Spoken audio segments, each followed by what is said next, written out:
मैंने आवाज दी बड़े नाज के साथ, तुम भी मिला दो आवाज मेरी आवाज के साथ। तो इसी के साथ दोनों हाथ ऊपर उठा के बोलो भैरव जी महाराज की जय हो। तो इसी के साथ करते हैं कक्षा का आगाज। तो आज की कक्षा में एक नए अध्याय के साथ, एक नए चैप्टर के साथ, ठीक है, और एक नई शुरुआत के साथ एक शुरुआत करते हैं, ठीक है। तो हम जो पढ़ रहे थे, जो हमारा चल रहा था, कक्षा 6 की भूगोल चल रही थी ना। एक बार फिर से याद दिला दो आपको। कक्षा 6 की भूगोल में हमने 2 चैप्टर अच्छे से कंप्लीट कर लिए हैं। आज की जो कक्षा होगी उसमें हम तीसरे अध्याय के ऊपर चर्चा करेंगे और उस अध्याय को पढ़ेंगे अच्छे से, ठीक है, बेहतरीन ढंग से पढ़ेंगे, अच्छे से समझेंगे एक एक बातों को, ठीक। तो अध्याय का नाम है पृथ्वी की गतियां, ठीक।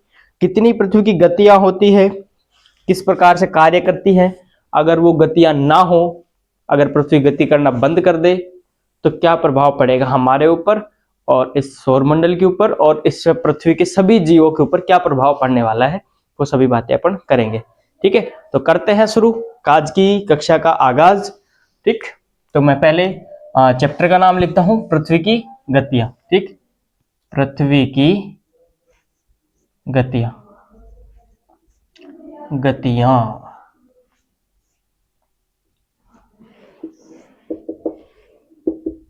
ठीक है, पृथ्वी की गतियां। हाँ, तो पहले बात करते हैं पृथ्वी की गतियां कितनी होती है, कितनी प्रकार की गति कर सकती है हमारी पृथ्वी, ठीक है। हमारी पृथ्वी 2 प्रकार की मुख्य रूप से गति करती है। हमने जब पहला अध्याय पढ़ा था तब आपने 2 चीजें देखी की थी, वह चीजें तो हमने बहुत सारी देखी थी, पर 2 चीजें मुख्य रूप से आपको मैं वापस से रिकॉल करवाना चाहता हूँ। क्या देखा था अपने? पहली चीज तो अपने देख रहे थे भाई दूरी कितनी है सूर्य से। फिर उसके बाद हमने देखा भाई परिक्रमण, भाई सूर्य के चारों ओर कितने दिन में चक्कर लगाती है और एक अपने अक्ष पर कितने दिन में चक्कर लगाती है, ये चीज अपन देख रहे थे। तो हमने जो सूर्य के चारों ओर चक्कर लगाने की प्रक्रिया थी उसको हमने क्या लिखा था? उसको हमने लिखा था परिक्रमण, परिक्रमण। और जो अपने अक्ष पर घूम रही थी पृथ्वी उसको हमने क्या लिखा था? घूर्णन, ठीक। तो ये 2 क्या है भाई, आप से अगर सीधे सीधे पूछ रहे पृथ्वी कितनी गति होती है तो आप बता सकते हो 2 गतियां कौन कौन सी। एक गति तो वो जो सूर्य के चारों ओर चक्कर लगाती है और एक गति वो जो खुद पृथ्वी अपने अक्ष पर घूमती है, एक ही अपने स्थान पे यूं घूमती रहती है। और एक गति कौन सी थी जिसमें सूर्य के चारों ओर चक्कर लगाती है, ठीक। 2 गति आप ऐसे बता सकोगे, अगर नाम भी ना बता पाओ आज की कक्षा के बाद तो आप नाम बता दोगे, लेकिन आज से पहले अगर आपसे किसी ने पूछा हो या फिर कभी भूल जाओ तो आप सीधा सीधा ये चीज ध्यान रखना, यार 2 गतियां थी, एक तो सूर्य के चारों ओर घूम रही थी और एक अपने स्थान पे घूम रही थी, दोनों का अलग अलग महत्व है, ठीक। तो पृथ्वी की गतियां कितनी हो गई? 2। परिक्रमण गति जिसे अपन क्या कहते हैं? वार्षिक गति भी कहते हैं, अभी समझेंगे वार्षिक गति क्यों कहते हैं। और घूर्णन गति जिसे अपन दैनिक गति भी कहते हैं, क्या कहते हैं? दैनिक गति भी कहते हैं। हो गई बात इतनी? जी सर, हो गई बात, आगे चलो, ठीक है, आगे चलते हैं। अब इन गतियों को विस्तार से जानने से पहले अपन कुछ ऐसी बातें जानते हैं जिसके बाद में अपन गतियों को अच्छे से समझ सकें, ठीक। तो समझने वाली बात क्या है, एक एग्जांपल दिखाता हूं आपको। ये हमारा सूर्य है, क्या है? सूर्य, ठीक, सन।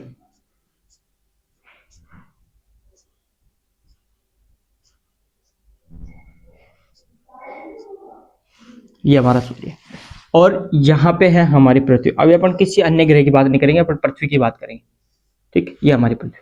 अब पृथ्वी सूर्य के चारों ओर चक्कर कैसे लगाती है? यहां से घूमती घूमती जाएगी, ठीक, एक मिनट, यहां से घूमती घूमती आ रही है, यहाँ पे ये से घूमती घूमती ऐसे चक्कर लगा रही है ऐसे, ठीक है।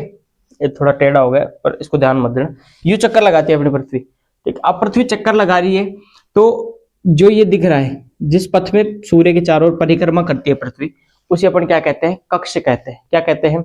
जिस पथ में पृथ्वी सूर्य के चारों ओर चक्कर लगाती है, भाई एक रास्ता तो है ना इसका। भाई ग्रह किसे कहते हैं? अपने ग्रह की परिभाषा देखिए, एक निश्चित पथ पे गति करता है। अब जो ये निश्चित पथ है जिसमें सूर्य के चारों ओर चक्कर लगा रही है पृथ्वी, उस निश्चित पथ को अपन क्या कहते हैं? इसको अपन बोलते हैं कक्ष। इस पथ को अपन क्या बोलेंगे? कक्ष। कक्ष बोलेंगे, ठीक है। वह समतल जिस पर पृथ्वी का कक्ष होता है उसे कक्षीय समतल कहते हैं। यानी कि जो ये है पृथ्वी के ऊपर से ये जा रही है लाइन, यानी कि ये पृथ्वी का रास्ता है, रूट है, तो इसे अपन बोलते हैं कक्षीय समतल, कक्षीय समतल, ठीक है, समतल। और पृथ्वी कितनी उस पर झुकी हुई है, ये पृथ्वी का क्या है, अक्ष है। पृथ्वी झुकी हुई है, आपको पता है ये चीज, पृथ्वी झुकी हुई है, हाँ झुकी हुई है। अब ये जो झुका हुआ जो ये है, इसको अपन ने क्या कहा था पिछले लास्ट क्लास में, ग्लोब के बारे में पढ़ रहे थे, तो इसको अपन ने क्या कहा था, एक्सिस यानी कि अक्ष कहा था, ठीक है। अब एक चीज देखना अपने को ये चीज पता है पृथ्वी झुकी हुई है, ठीक है, अपने अक्ष पे क्या है, झुकी हुई है। अब ये भी तो पता होना चाहिए कितनी झुकी हुई है। आपसे पूछ लीजिए भाई झुकी तो हुई है, पर कितना झुकी हुई है ये तो बताओ। तो ये बताना है अपने को कैसे, एक अपन ने लंब डाला यहाँ पे, ये लंब डाल दिया, ठीक है। अब जो पृथ्वी का झुकाव है वो है कितना, 23.5 डिग्री। जो ये कोण है ना, ये कितने का है, 23.5 डिग्री। अगर आपसे कोई पूछ ले कि पृथ्वी अपने अक्ष पर कितनी झुकी हुई है, तो क्या जवाब होगा, 23.5 डिग्री झुकी हुई है, ठीक है। और अपने कक्ष से कितने डिग्री का, ये इसका कक्ष तो है, कक्ष से कितने डिग्री का कोण बनाती है, तो कक्ष से अपने डिग्री का कोण बनाती है 66.5 डिग्री का कोण। कितने डिग्री का, यहां लिखता हूं 66.5 डिग्री का कोण। और झुकी हुई कितनी है, 23.5 डिग्री झुकी हुई है, ठीक, कितनी, 23.5 डिग्री झुकी हुई है। अगर आप इनको जोड़ भी दोगे तो कितना आएगा, 90 डिग्री। कितना आएगा, 90 डिग्री, ठीक है। ये हो गई 90 डिग्री। झुकी हुई है कितना, 23.5 डिग्री, और अपने कक्ष से कितने डिग्री का कोण बना रही है, 66.5 डिग्री का। याद रह जाएगा, ठीक है, याद रह जाएगा। तो ये तो बात हो गई इसकी, ठीक। अब क्या होता है, एक चीज और बताता हूं, जैसे ये सूर्य है और ये हमारी पृथ्वी है। अब पृथ्वी का हमने ये भी पढ़ा था, पृथ्वी किससे प्रकाश प्राप्त करती है, सर सूर्य से प्रकाश प्राप्त करती है। और पृथ्वी का आकार कैसा है, सर भूआब बताया था आपने। तो भूआब तो, पर अपन उसको गोलाकार भी तो बोलते हैं ना भाई, गोलाकार तो है, गोलाकार है, थोड़ा सा शेप तो उसी प्रकार की, भाई ध्रुवों पे तो चपटी है, उसे अपन अलग से नाम दे दे भूआब, वैसे है तो थोड़ी गोलाकार ही। हाँ सर गोलाकार है। अब गोलाकार है तो सूर्य को प्रकाश पड़ेगा, तो जिस साइड सूर्य का मुंह रहेगा, जैसे सामने सूर्य है, ये पृथ्वी है, ठीक है, ठीक है, एक बार के लिए मानो पृथ्वी है ये, ठीक। वैसे पृथ्वी गोल रहती है पर ये थोड़ी ज्यादा चपटी है। हाँ, सामने सूर्य है, ये पृथ्वी है। अब प्रकाश, सामने सूर्य आ रहा है तो प्रकाश कब कहाँ पड़ेगा, सामने वाले हिस्से पे पड़ेगा। पीछे वाला जो हिस्सा है मेरा, आपको छाया दिख रही होगी, ठीक है, क्योंकि पीछे वाले हिस्से में क्या है, नहीं है, प्रकाश नहीं है, ठीक है। तो वही है कि पृथ्वी के सामने अगर सूर्य के सामने वाला जो हिस्सा रहेगा पृथ्वी का, उसी के ऊपर क्या रहेगा, प्रकाश रहेगा, अर्थात दिन रहेगा। अभी बैक वाला हिस्सा क्या रहेगा, अंधेरा, यहाँ पे क्या है, प्रकाश नहीं है। तो जो ये वृत्त बनता है, जो कि उजाले और अंधेरे का निर्धारण कर देता है, एक सीमा बना देता है भाई, एक सीमा के बाद क्या होगा, अंधेरा होना शुरू हो जाएगा, ठीक है। और एक सीमा से पहले उजाला रहेगा, क्योंकि इसके सामने क्या है, सूर्य है, ठीक। सूर्य के सामने वाले भाग में तो क्या रहेगा, दिन, और उसके जस्ट अपोजिट क्या रहेगा, रात। तो जिस वृत्त के द्वारा इस चीज का निर्धारण किया जाता है उसे प्रदीप्त या प्रकाश वृत्त कहा जाता है, प्रकाश वृत्त कहा जाता है। ये चीज भी आपको ध्यान रखनी है, वेरी इंपॉर्टेंट है जी सर, ध्यान रख लेंगे। आगे बताओ, आगे और बताता हूं आपको। अब अपन थोड़ा थोड़ा गतियों के ऊपर चलते हैं, ठीक है, थोड़ा थोड़ा इन गतियों को पढ़ लेते हैं कि क्या प्रभाव पड़ता है इनसे, किस लिए महत्वपूर्ण है, क्यों होनी चाहिए, अगर ये गतियां बंद हो जाए तो क्या होगा, है ना। तो सुनना,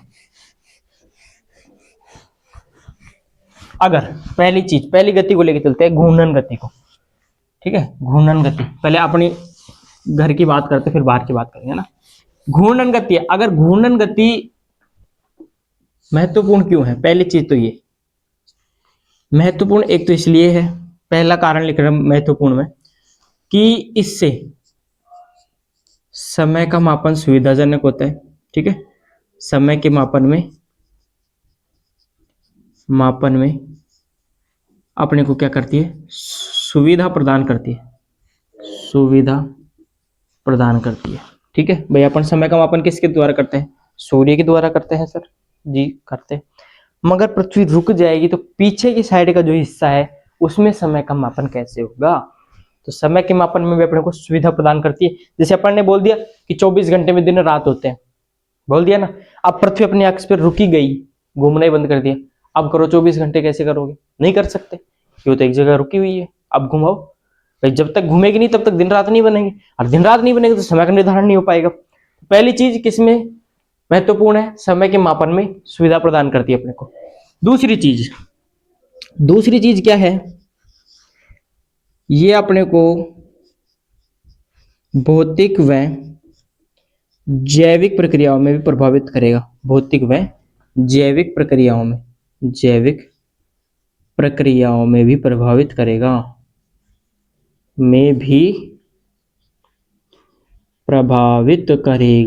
वो कैसे? सुनना भाई, अपन देखते कि पेड़ पौधे भोजन किससे बनाते हैं? सर हमने 10th में पढ़ा था, प्रकाश संश्लेषण की प्रक्रिया से। सही है ना, प्रकाशन। अब प्रकाश संश्लेषण की तो प्रक्रिया हो जाएगी, पर उसके लिए उसको थोड़ा रेस्ट भी तो मिलना चाहिए भाई। दिन में तो जहां तक मुझे पता है पेड़ पौधे दिन में सूर्य से प्रकाश ग्रहण करते हैं, ठीक, और रात के टाइम पे वो भोजन बनाते हैं अपना, है ना, CO2 लेके, ऐसे कुछ प्रक्रिया होती है, पूरा याद नहीं है पर ऐसे कुछ है ना। तो उसके लिए उसको क्या आवश्यकता है? रात भी जरूरी है तो दिन भी जरूरी है, यानी कि सूर्य का ताप भी जरूरी है तो रात का मौसम भी उसके लिए जरूरी है। अब एक चीज देखो, पृथ्वी ऐसे रुकी हुई है, पृथ्वी ने कह दिया मैं नहीं चल रही भाई, किसी और को घुमा लो, मैं नहीं घूम रही, अपने अक्ष पे मैं तो यहीं रहूंगी। अब क्या होगा? सामने वाले हिस्से पे तो क्या रहेगा? हमेशा दिन रहेगा ना, हमेशा दिन रहेगा। अब हमेशा दिन रहेगा तो हमेशा गर्मी भी रहेगी, पर जो पीछे वाला हिस्सा है वहां हमेशा रात रहेगी, अंधेरी रातें रहेंगी, और वहां पे ठंड भी होगी क्योंकि सूर्य का प्रकाश नहीं पहुंच रहा। तो इससे क्या है, जो हमारा जैविक और जो भौतिक जो तंत्र है वो दोनों क्या होंगे? इससे प्रभावित होंगे। पेड़ पौधे भोजन नहीं बना पाएंगे, मनुष्य को दिक्कत होगी, पशुओं को दिक्कत होगी, अन्य जीव उनको भी परेशानी होंगी।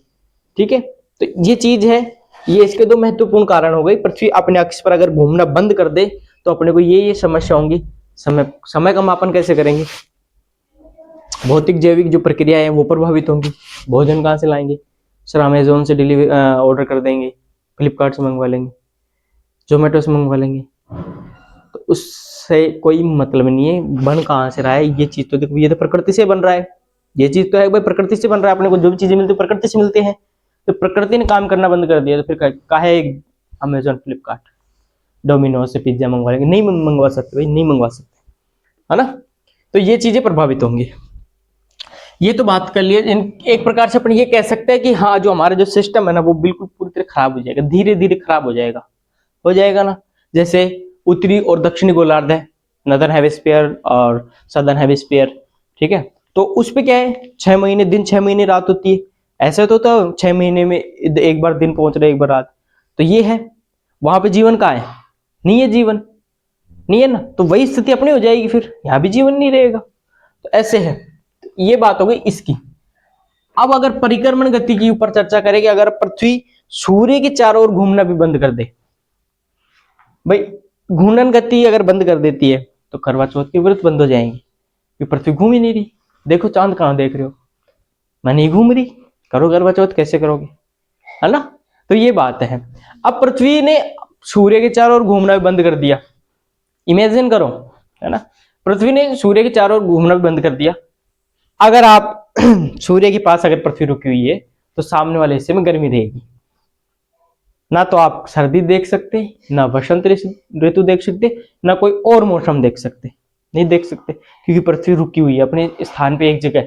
ना तो पृथ्वी ऐसे घूम रही अपने अक्ष पर, और ना पृथ्वी यूं घूम रही सूर्य के चारों ओर। तो क्या होगा अब इसमें? कुछ नहीं होगा। ऋतुओं में क्या होगा? प्रभाव आएगा, ऋतुएं प्रभावित होंगी क्योंकि ऋतुएं नहीं बनेंगे। ठीक है, तो अपन एक चीज तो ये कह सकते हैं कि हाँ, परिक्रमण गति से क्या बनती है? हमारी ऋतुएं, ठीक। और घूर्णन गति से क्या बनता है? दिन और रात, ठीक। आई बात समझ में? अब अपन देखते कैसे ऋतुओं को, भाई अपन ने घूर्णन गति देख ली, भाई ये चीजें प्रभावित होंगी, दिन रात नहीं होंगे, समय का निर्धारण नहीं हो पाएगा, और जैविक जो भौतिक प्रक्रियाएं वो क्या होंगी, बिल्कुल प्रभावित हो जाएंगी, गंदे तरीके से प्रभावित हो जाएंगी। ठीक, अब अपन देखते परिक्रमण गति अगर रुक जाएगी तो उससे क्या होगा, समझना, उस क्रिया को समझना। पहली चीज तो हमने क्या कहा, ऋतुएं नहीं बन पाएंगी। अब ऋतुएं नहीं बन पाएगी तो जो हमारा जो सिस्टम है, ये सिस्टम क्या हो जाएगा, दुरुस्त हो जाएगा। ठीक, अब ऋतुएं कैसे बनती है ये चीज देखना, बहुत अच्छा कॉन्सेप्ट है, समझना। ठीक है, इसको मैं हटाता हूं पूरे को ही।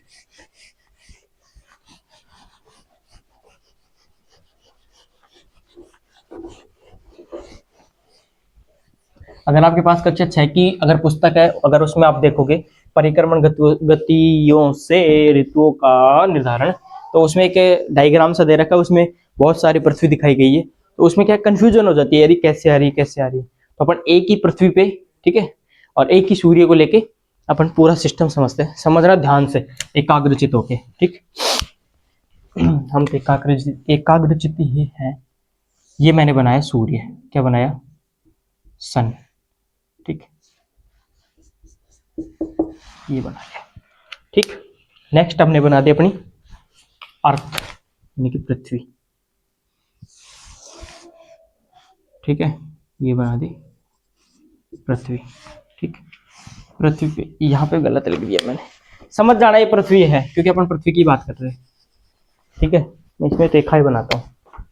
ये मैंने खींची 23.5 डिग्री उत्तरी अक्षांश पे, 23.5 डिग्री उत्तरी अक्षांश पे, कौन सी रेखा, कर्क रेखा। ठीक है, 0 डिग्री अक्षांश पे मैंने खींच दी, 0 डिग्री अक्षांश पे मैंने लिखी विषुवत रेखा, विषुवत रेखा। और 23.5 डिग्री दक्षिणी अक्षांश पे बना दी मैंने मकर रेखा। ठीक है, समझना अब इसको।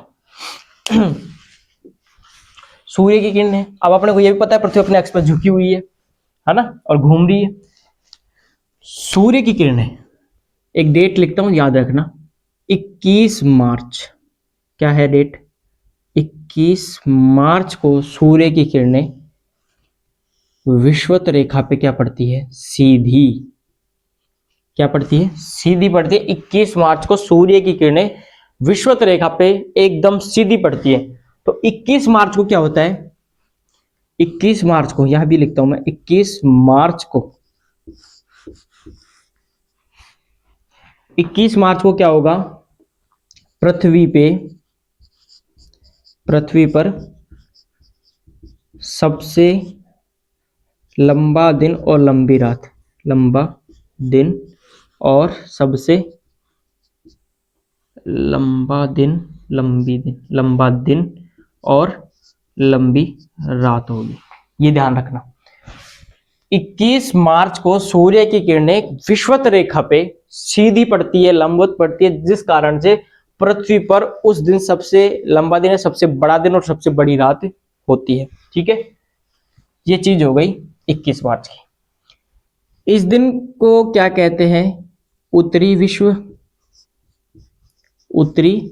विश्व या फिर बसंत विश्व। क्या कहते हैं, बसंत विश्व। ठीक है, इस दिन क्या होता है, ये ऊपर वाला उत्तरी गोलार्ध, इतना तो पता है ना, याद है ना भाई, 0 डिग्री से ऊपर का उत्तरी गोलार्ध लिखता हूं, नॉर्दर्न हेमिस्फीयर और सदर्न हेमिस्फीयर। ठीक, ये मैंने लिख दिया, उत्तरी गोलार्ध और दक्षिण गोलार्ध। उस दिन उत्तरी गोलार्ध में तो क्या होता है, यहां पे लिखता हूं, उत्तरी गोलार्ध में तो वसंत ऋतु होती है। अपने कब आती है, फरवरी के आसपास, फरवरी लास्ट, मार्च से स्टार्ट, ऐसे तो आते हैं अपने वसंत ऋतु। तो सीधा पड़ रहा है तो यहां तक आने में टाइम लगेगा इतने, तो इस टाइम पे यहाँ पे बसंत ऋतु उत्तरी गोलार्ध में, और दक्षिणी गोलार्ध में क्या रहती है, शरद ऋतु, थोड़ी थोड़ी सर्दी, थोड़ी थोड़ी गर्मी। ठीक है, ये तो बात हो गई 21 मार्च की, ये दशा मैंने बता दी। 21 मार्च को जब सूर्य की किरणें विषुवत रेखा पे सीधी पड़ती है, तो उस दिन पृथ्वी पर सबसे लंबा दिन यानी सबसे बड़ा दिन और सबसे बड़ी रात होती है। उत्तरी गोलार्ध में वसंत ऋतु होती है और दक्षिणी गोलार्ध में शरद ऋतु होती है। और उस दिन को क्या बोलते हैं, उत्तरी विश्व या फिर बसंत विश्व। ठीक है, ये बात हो गई। अब 21 मार्च के बाद अपना सूर्य धीरे धीरे चमकना शुरू करता है। किसकी तरफ बढ़ता है? चमकता हुआ कर्क रेखा की तरफ।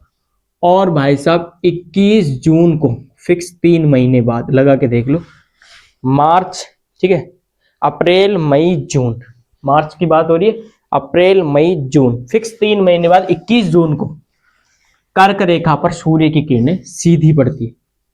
कर्क रेखा पे सूर्य की किरणें क्या पड़ती है? सीधी। अब अपन बात करते हैं, यह तो हो गई इसकी 21 मार्च की बात, इसको डब्बे में बंद करते हैं। ठीक,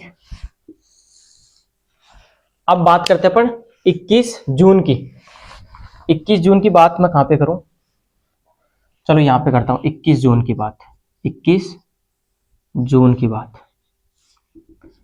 21 जून को सूर्य की किरणें कर्क रेखा पे सीधी पड़ती है। तो इस दिन क्या होगा? सबसे उत्तरी गोलार्ध में सबसे बड़ा दिन होगा, सबसे बड़ा दिन होगा, और सबसे छोटी रात होगी। क्या होगा? सबसे बड़ा दिन और सबसे छोटी रात होगी। ठीक, इतनी बात क्लियर होगी, क्योंकि सूर्य की किरणें सीधी पड़ रही है तो सबसे बड़ा दिन होगा उत्तरी गोलार्ध में। ठीक, और इसी दिन दक्षिणी गोलार्ध में सबसे बड़ी रात होगी, ये ध्यान रखना। दक्षिणी गोलार्ध में तो सबसे बड़ी रात होगी 21 जून को, और उत्तरी गोलार्ध में सबसे बड़ा दिन होगा। ठीक है, दिन होगा, ठीक, और रात होगी, ये ध्यान रखना। 21 जून को सूर्य की किरणें कर्क रेखा पे सीधी पड़ती है। उस टाइम पे उत्तरी गोलार्ध में सबसे बड़ा दिन होगा और दक्षिणी गोलार्ध में सबसे बड़ी रात होगी, ये ध्यान रखना। और इसमें रात तो छोटी होगी, ठीक है, दिन बड़ा हो रहा है तो रात छोटी होगी। उसके विपरीत दक्षिणी गोलार्ध में रात बड़ी होगी, दिन छोटा होगा, ये ध्यान रखना उस चीज का। ठीक है, 21 जून को। अब ध्यान रखना, आगे सुनना और चीज। 21 जून को क्या होता है? उत्तरी गोलार्ध में तो गर्मी की ऋतु रहती है और दक्षिणी गोलार्ध में सर्दी की ऋतु, ये भी ध्यान रखना। इसको ही अपन क्या कहते हैं? उत्तरी अयनांत, उत्तरी अयनांत। ठीक है, इस चीज को अपन क्या कहते हैं? उत्तरी अयनांत। ठीक है, 21 जून की बात हो गई। अब 21 जून के बाद अपन बात करते हैं आगे, सुनना, इसको भी मैंने रेड बॉक्स में बंद कर दिया। 21 जून से वापस से सूर्य की किरणें विषुवत रेखा की तरफ बढ़ती है, बढ़ती बढ़ती आ गई, और 3 महीने बाद यानी कि 23 सितंबर, 23 सितंबर को सूर्य की किरणें विषुवत रेखा पर सीधी पड़ती है। क्या करती है? सूर्य किरणें विषुवत रेखा पर सीधी पड़ती है। अब अपन लिखते हैं यहां पे 23 सितंबर की बात है। ठीक है, सूर्य किरणें सीधी पड़ती है तो क्या होगा? वही स्थिति होगी, सबसे बड़ा दिन पृथ्वी पर, सबसे बड़ा दिन और सबसे बड़ी रात होगी 23 सितंबर को। ठीक है, साल में 2 बार होता है सबसे बड़ा दिन और सबसे बड़ी रात, 21 मार्च को और 23 सितंबर को। ठीक, इस दिन को क्या कहेंगे? दक्षिणी विश्व। क्या कहेंगे? दक्षिणी विश्व। ठीक, अब इसके बाद क्या होगा? इधर उत्तरी गोलार्ध में यानी कि नदन हेमिस्फीयर में तो क्या होगा? शरद ऋतु चालू हो जाएगी, शरद ऋतु चालू हो जाएगी, और सदर्न हेमिस्फीयर यानी कि दक्षिणी गोलार्ध में वसंत ऋतु होगी। कितनी तारीख को? 23 सितंबर को। ठीक है, इसके बाद इसमें तो शरद ऋतु स्टार्ट हो गई उत्तरी गोलार्ध में, और दक्षिणी गोलार्ध में वसंत ऋतु शुरू हो गई। ठीक है, ये बात हो गई 23 सितंबर की। आगे चलते हैं, धीरे धीरे समझना। ठीक है,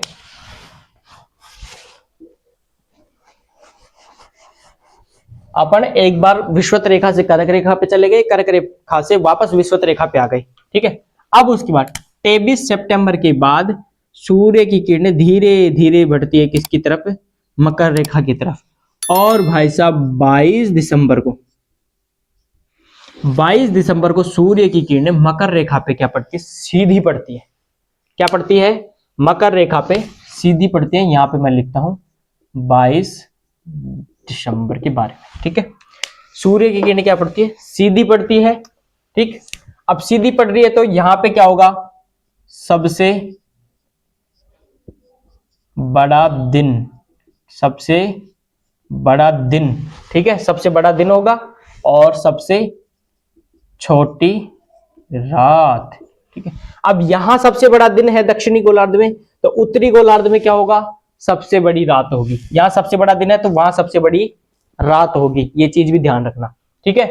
अब सुनना आगे, यहां पे क्या है, इस टाइम पे गर्मी है, किसमें, सदर्न हेमिस्फीयर में। तो नदर्न हेमिस्फीयर में क्या होगी, सर्दी होगी, ठीक है। इसे ही अपन क्या बोलते हैं, दक्षिणी अयनांत, दक्षिणी अयनांत, ठीक है। याद रह जाएगा ये प्रक्रिया, याद रह जाएगी नहीं रह जाएगी ये तो बताओ। जी गुरुजी याद रह जाएगी, शाबाश। एक बार फिर से समझना, 21 मार्च को सूर्य की किरणें क्या पड़ रही है, बिल्कुल सीधी पड़ रही है मकर विषुवत रेखा पे, ठीक है। अब यहां से धीरे धीरे सूर्य की किरणें 21 जून को कहां पड़ती है, कर्क रेखा पे, ठीक है, जब वहां पे सबसे ज्यादा गर्मी रहती है, ठीक है, और इधर की साइड सर्दी का मौसम चल रहा होता है। फिर वापस से रिटर्न आती है सूर्य की किरणें और 23 सितंबर को वापस विषुवत रेखा पे पड़ती है। इस दिन पृथ्वी का सबसे बड़ा दिन और सबसे बड़ी रात होती है। फिर धीरे धीरे बढ़ते बढ़ते 22 दिसंबर को सूर्य की किरणें मकर रेखा पे सीधी पड़ती है। इस दिन सबसे बड़ा दिन होता है और सबसे छोटी रात होती है। इधर गर्मी चालू हो जाती है और इधर सर्दी आ जाती है उत्तरी गोलार्ध में, ठीक है। तो एक चीज फैक्ट वाली बताता हूँ, ऑस्ट्रेलिया में जब क्रिसमस का त्योहार मनाया जाता है वो ग्रीष्म ऋतु में मनाया जाता है, ठीक है। कैसे मनाया जाता है, क्योंकि 22 दिसंबर 25 दिसंबर को क्या आता है, 25 दिसंबर को क्या आता है, क्रिसमस आता है। तो इधर तो किस का मौसम चल रहा है, गर्मी का मौसम चल रहा है। और जो हमारा ऑस्ट्रेलिया है वो किस में आता है, दक्षिणी गोलार्ध में आता है। अपना जो भारत है वो किस में आता है, उत्तरी गोलार्ध में आता है, ठीक है। कर्क रेखा अपने भारत से होकर ही जाती है, तो अपना थोड़ा सा हिस्सा तो ऊपर की तरफ आता है और बाकी का हिस्सा ऐसे नीचे आता है, ठीक है। तो अपन इसमें आते हैं, तो ये कह सकते हैं कि हाँ, तभी तो जो अपना प्रायद्वीपीय भाग है वो लगभग गर्म ही रहता है ना, गर्म ही रहता है। वहां की जलवायु जो क्या है, शुष्क है, क्योंकि अपना जो ये वाला हिस्सा है ना थोड़ा बहुत, ये किस में आता है, उष्ण कटिबंधीय क्षेत्र में आता है। और जो अपना उत्तरी भाग है भारत का वो किस में आता है, शीतोष्ण कटिबंधीय क्षेत्र में आता है। तो ये भी ध्यान रखना आप, ठीक है। ये बात हो गई इसकी। अब ये बताना समझ में आया नहीं आया, इसलिए तो मैंने अलग अलग लिखा, 21 मार्च की बात अलग, 21 जून की बात अलग, 23 सितंबर की बात अलग और 22 दिसंबर की बात अलग। 22 दिसंबर को क्या होगा, मकर रेखा पे चमकेगा, ठीक। 21 मार्च को विषुवत रेखा या भूमध्य रेखा पर चमकेगा। 21 जून को कर्क रेखा पे चमकेगा और वही 23 सितंबर को भूमध्य रेखा पे चमकेगा। ये भी आपको ध्यान रखना है, इन चीजों को अच्छे से, ठीक है, यहां बिठा लेना है भाई साहब। अब अपन थोड़ी सी चर्चा और करते हैं, थोड़ी सी चर्चा किसकी, चंद्र ग्रहण और सूर्य ग्रहण की, ठीक है, वो भी पढ़ लेते हैं। बस इस चैप्टर में यही है, ज्यादा कुछ है नहीं, चैप्टर हमने एक ही क्लास में कंप्लीट कर लिया, ठीक है। हाँ, तो बढ़ते हैं आगे।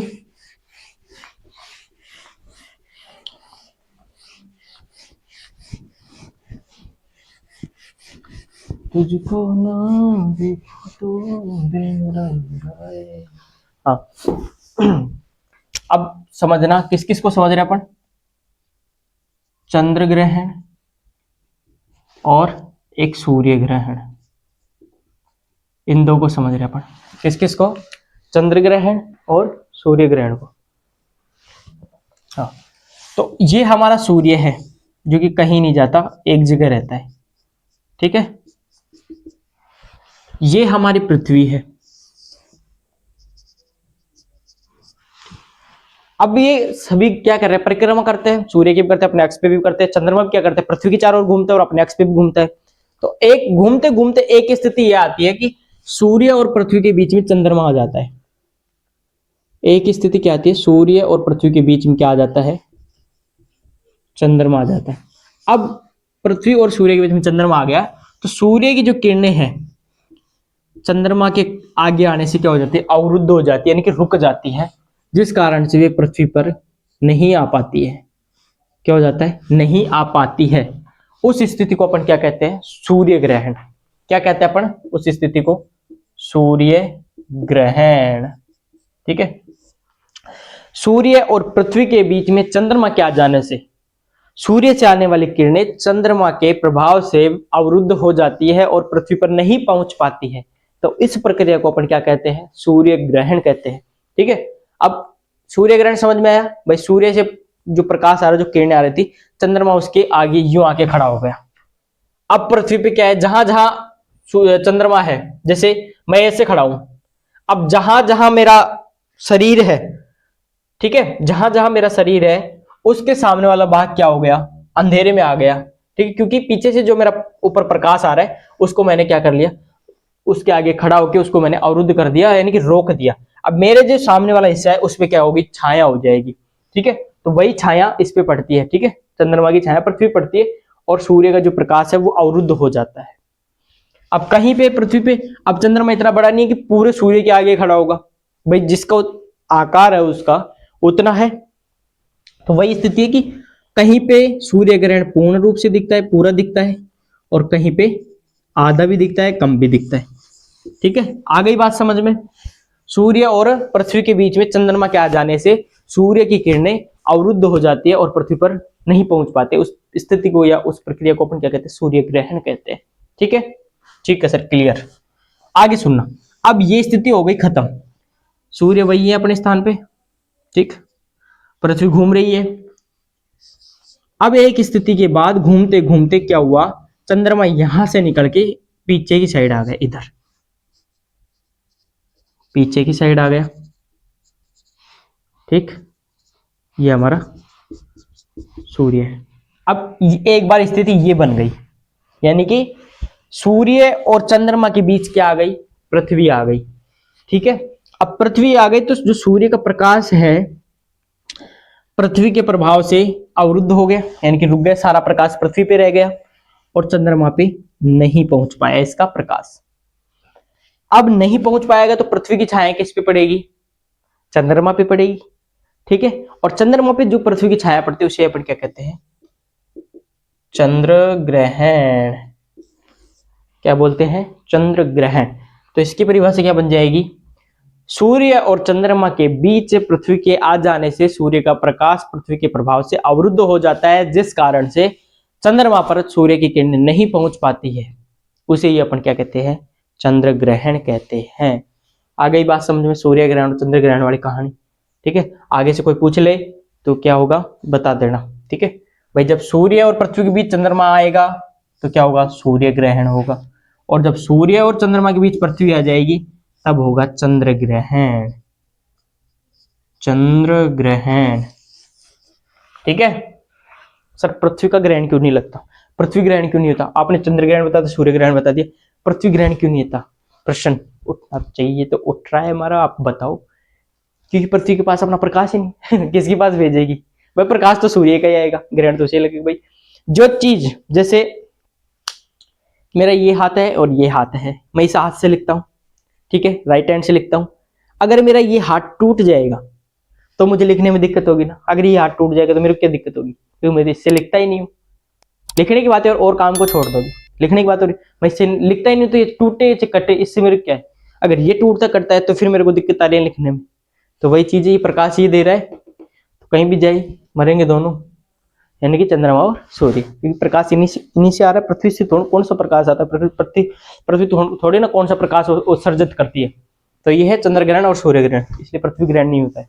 ठीक है, हाँ तो ये इसी के साथ हमारी जो तीसरा अध्याय था वो होता है कंप्लीट। ठीक है, नेक्स्ट जो हमारा अध्याय होगा वो होगा मानचित्र को लेकर। ठीक है, मानचित्र कैसे होते हैं, कैसे बनते हैं, कैसे उसमें इंडिकेशन लगाते हैं, कैसे उसमें संकेत दर्शाते हैं, आदि बातों पर अपन चर्चा करेंगे। ठीक है, तो क्लास कैसी लगी जरूर बताइएगा। ठीक है, उम्मीद में रहता हूँ कि हाँ आप रेस्पॉन्स दें कि क्लास कैसी लगी, अच्छी बुरी जो भी है, कोई सुधार की गुंजाइश हो तो अपन सुधार करें, तो एक बार बताइए जरूर। ठीक है, मिलते हैं एक नई कक्षा में एक नए अध्याय के साथ, नए टॉपिक के साथ, नए आगाज के साथ। तब तक के लिए आप सभी का धन्यवाद।